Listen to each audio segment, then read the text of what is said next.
Capítulo 2 O obituário da infância. Observei os restos da água do rio escorrerem pelos meus dedos. Sob a luz da fogueira, as gotículas brilhavam como pequenas pérolas de vidro antes de caírem na terra seca. Por um instante, elas não pareceram mais água. Lembrei-me do suor frio misturado à chuva nas corridas das 5 da manhã, quando o céu de Britânia ainda era apenas uma mancha de chumbo. Urkanai, que mastigava um pedaço de peixe com calma, soltou um rosnado baixo, mas não de agressão. Era o seu jeito de dizer que estava atenta. Você é estranho, Vaelin, ela comentou, os olhos dourados refletindo as chamas e a silhueta elétrica do meu predador que descansava. Você parece ter vivido muita coisa, pode continuar sua história. Dei uma risada sem humor, observando o reflexo dos meus olhos elétricos na superfície da água que restava em um cantil. No começo, eu achava que Britânia ia me transformar em um herói. Mas Britânia só me ensinou a enterrar quem eu era. Eu tinha esse sonho recorrente naquelas beliches frias, Urca, e recostei-me contra um tronco caído, olhando para as estrelas. Eu via meus colegas correndo na frente. O mundo girava rápido, as estações mudavam, e eu estava parado. Como uma estátua em um cemitério. Eu não tinha medo. Eu só sentia que já não pertencia mais aos vivos. Urca parou de comer por um segundo, inclinando a cabeça como se tentasse entender o que eu acabará de dizer. E o que você fez? Ela perguntou, a curiosidade instintiva vencendo o silêncio. Eu o aceitei. Escrevi no meu caderno que o Vaelin que brincava no quintal tinha morrido de frio na primeira alvorada. E então, comecei a me tornar outra coisa, e respondi, sentindo o peso da disciplina que me foi imposta. Aos 4 anos, a maioria das crianças está aprendendo a não tropeçar nos próprios pés. Eu estava aprendendo a bater continência sob o som de um apito estridente. Britânia não pede licença, Urca. Ela toma o que é seu por direito de nascimento. Comecei ali meu serviço obrigatório de 8 anos, e cada um deles foi uma pá de terra sobre o garoto que eu costumava ser. Aos 4 anos, Vaelin deixou o calor da lareira e as histórias de seu pai para cumprir a tradição absoluta de Britânia, o alistamento obrigatório. Pelos próximos 8 anos, dos 4 até os 12, ele não seria mais apenas o filho dos seus pais e se tornaria oficialmente um filho de Britânia. Ele seria um cadete, uma peça na engrenagem militar do reino, servindo Britânia antes mesmo de aprender a ler com perfeição. Eu me lembro de acordar tremendo. O dormitório era vasto, frio e impessoal. Cadetes mais velhos e maiores que eu, já estavam em pé, correndo para os baldes de água gelada que serviam de higiene matinal. Eu era pequeno, uma criança de 5 anos tentando entender por que o mundo tinha ficado tão cinza de repente. Naqueles primeiros meses, eu me senti sumir. No pátio, durante as corridas de 5 quilômetros, eu era apenas um borrão azulado no final da fila. Os instrutores gritavam ordens, e eu obedecia como um autômato. Eu era invisível para os outros, e gradualmente, comecei a me tornar invisível para mim mesmo. Foi durante uma limpeza na biblioteca da ala leste que eu encontrei um caderno velho, de couro gasto, esquecido entre pilhas de manuais táticos. Ele estava em branco, esperando por palavras que nunca vieram. Eu o escondi sob minha túnica. Ele se tornou meu único confidente.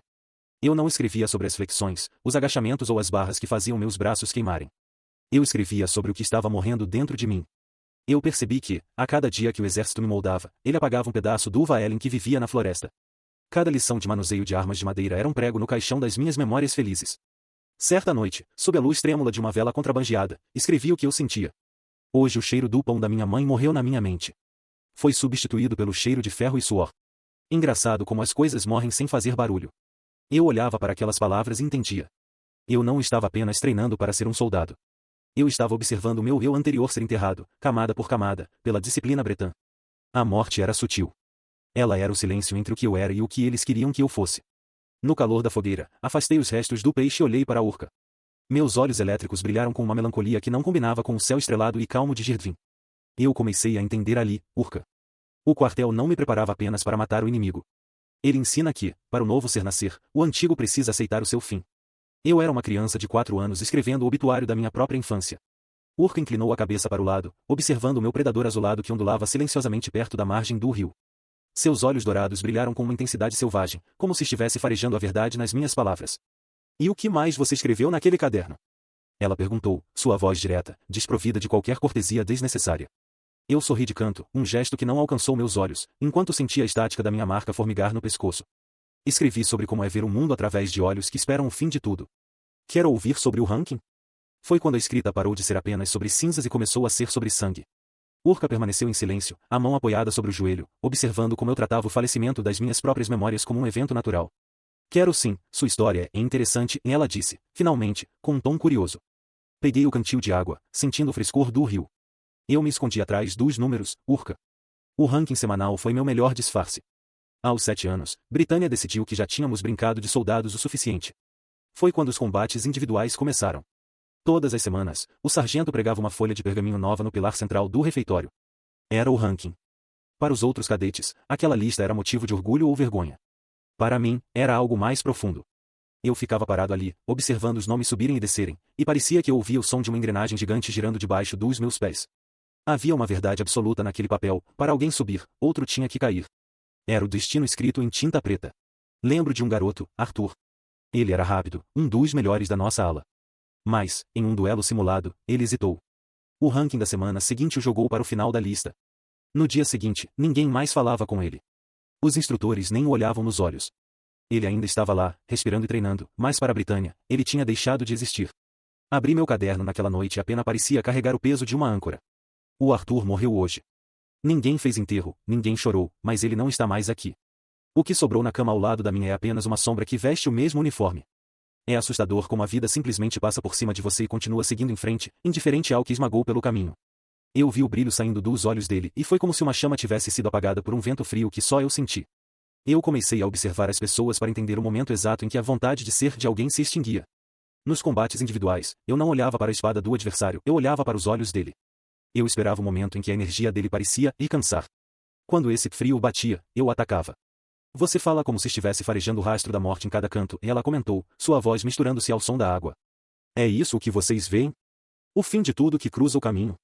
Ela questionou, se referindo a mim e o predador que me acompanhava. Eu apenas procurava entender o fim das coisas antes delas acontecerem. Era como ler o peso de uma presa antes do bote. Comentei, balançando a cabeça, tentando afastar a memória do frio cortante daquela época no quartel. Mas tudo mudou quando fiz 8 anos, e continuei, observando a fumaça da fogueira se dissipar. O exército decidiu que eu não podia mais ser apenas um observador solitário. Eles me deram um irmão de armas, um feral. E pela primeira vez, eu tive que me importar se a história de outra pessoa ia terminar cedo demais. Urca soltou um rosnado baixo, um som que vibrou no peito, observando a seriedade no meu rosto. Não sei se ela sabe o que é um feral e não quis perguntar. Um feral? Ela repetiu, mostrando os dentes em um meio sorriso selvagem. Britânia realmente gosta de brincar com o que não compreende. Colocar um filhote disciplinado ao lado de uma fera, e o que aqueles homens esperavam com isso? Eles esperavam a perfeição, Urca, e respondi, meus dedos traçando ausentemente o cabo da minha espada, sentindo o mercúrio inquieto lá dentro. Eles queriam que eu fosse o freio para a fúria dele, e que ele desse sangue ao meu gelo. Éramos as duas metades de uma arma que eles estavam ansiosos para testar. Aos 8 anos, as avaliações individuais deram lugar à formação das duplas. O sargento chamava isso de irmãos de armas. O objetivo era simples e cruel, encontrar alguém que tivesse exatamente o que faltava em você para que, juntos, vocês fossem uma peça sem falhas. Quando anunciaram o meu parceiro, o dormitório ficou em silêncio.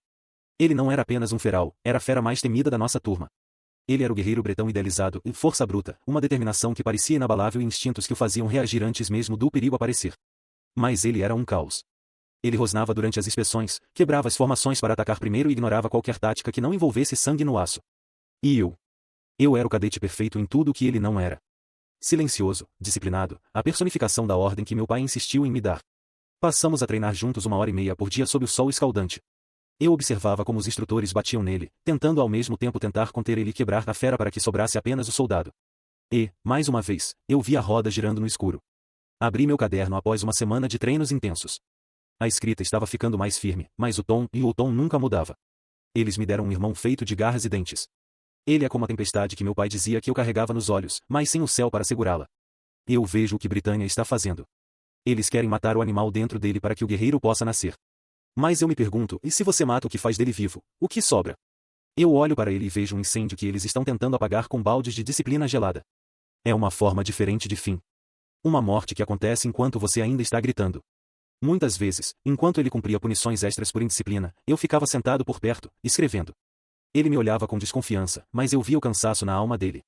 Eu sentia que, se eu não fosse o norte dele, o mundo acabaria por esmagá-lo no ranking.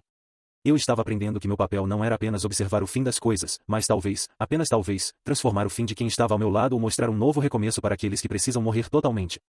À beira do rio, desviei o olhar das chamas e encarei as sombras que dançavam além do círculo de luz da fogueira, onde o rastro elétrico do meu predador por vezes se confundia com a escuridão. Urca permanecia imóvel, sua presença massiva e selvagem sendo o único contraponto ao silêncio da noite. Ele me ensinou que a determinação pode ser uma maldição se você não tiver para onde canalizá-la, e eu disse, sentindo a marca da tempestade pulsar levemente no meu pescoço, uma resposta instintiva à lembrança da fúria do meu irmão de armas. E eu ensinei a ele que o silêncio também pode ser uma arma. Urca rosnou, para ela, que vive entre o instinto e a caça, a ideia de transformar a fúria em algo útil não era apenas uma lição militar, era uma tática de sobrevivência. E então chegou o 5º ano, e continuei, inclinando-me para a frente e sentindo o calor do fogo no rosto. O ano em que Britânia decide que não somos mais apenas crianças brincando de guerra. O ano em que acontece o ritual do Fiugja. Peguei um graveto e comecei a desenhar círculos sem sentido na terra, sentindo o peso do passado retornar como uma correnteza forte. Naquele dia, eu tinha 9 anos, era apenas um novato, um cadete tentando entender o que significava ser uma peça de Britânia, antes de descobrir que a alma pode ser forjada no aço. Assim que o ritual terminou e meus dedos se fecharam no punhal da espada curta, o mundo mudou de tom. Eu não conseguia ouvir os parabéns dos instrutores ou o barulho dos outros cadetes. Meu corpo estava acelerado, as veias pareciam carregar raios em vez de sangue, e a marca da tempestade no meu pescoço pulsava com uma força que eu nunca tinha sentido antes. Eu precisava sair dali. Ignorei a tropa e me retirei, tropeçando para longe do pátio principal. Meu coração batia tão rápido que eu tinha certeza de que ele logo estouraria contra as minhas costelas. Minha visão se apurou de uma forma violenta. A adrenalina estava a mil, e por alguns instantes, cada pessoa que eu cruzava não era mais um colega ou um mestre. Eram apenas presas e outros predadores.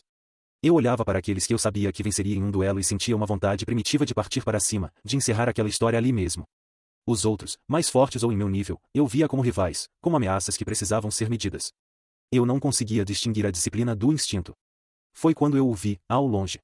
Uma fera gigantesca se aproximava, caminhando na minha direção de uma maneira aterrorizante. Tinha cerca de 2 metros de altura e uns 7 metros de comprimento, considerando a cauda. Era uma criatura feita de pura eletricidade azulada e branca, um predador magnífico que não parecia entender a fala, ou talvez apenas não sentisse a necessidade dela. Era uma fera preocupada única e exclusivamente em ser o que era, um predador. Ela parou diante de mim. Seus olhos elétricos encontraram os meus. Eu a vi como um espelho. Não era um monstro externo, era a parte de mim que Britânia estava tentando despertar. Nos encaramos por minutos que pareceram horas, nos avaliando, medindo a força um do outro. Havia um reconhecimento silencioso ali, e eu acho. Finalmente, aquele enorme predador se sentou. Com um movimento fluido, ele se deitou na minha frente. Eu fiz o mesmo. Sentei-me no chão frio do quartel, respirando fundo, tentando forçar meus pulmões a encontrarem um ritmo e meu coração a desacelerar. Ficamos ali, lado a lado, em um silêncio que nenhum instrutor jamais conseguiria ensinar. Na beira do rio, o predador azulado se moveu, seu corpo elétrico gerando um zumbido baixo que parecia harmonizar com o som da água. Urca permanecia sentada, as chamas da fogueira refletindo em seus olhos, parecendo respeitar o silêncio que se seguiu àquela memória. Então, após o ritual, vocês aprenderam a conviver em silêncio, e Urca murmurou, jogando um osso de peixe no fogo. Britânia finalmente teve o que queria. Um soldado perfeito com uma fera ao seu lado? Sorri de canto, sentindo o ar frio da noite. Britânia teve o que forjou, Urca. Mas o mundo não para. Os últimos 3 anos no quartel foram um exercício de contenção. Eu e meu irmão de armas nos tornamos a dupla mais eficiente do ranking, não por amizade, mas porque nossas almas haviam encontrado um equilíbrio mortal. Eu era a mente gelada que mostrava ele para onde direcionar a fúria, ele era o corpo que executava a violência que meu Fiugja exigia. O tempo passava rápido e nada de muito interessante aconteceu, até que, em aquilo aconteceu, o silêncio do quartel foi substituído por uma expectativa amarga.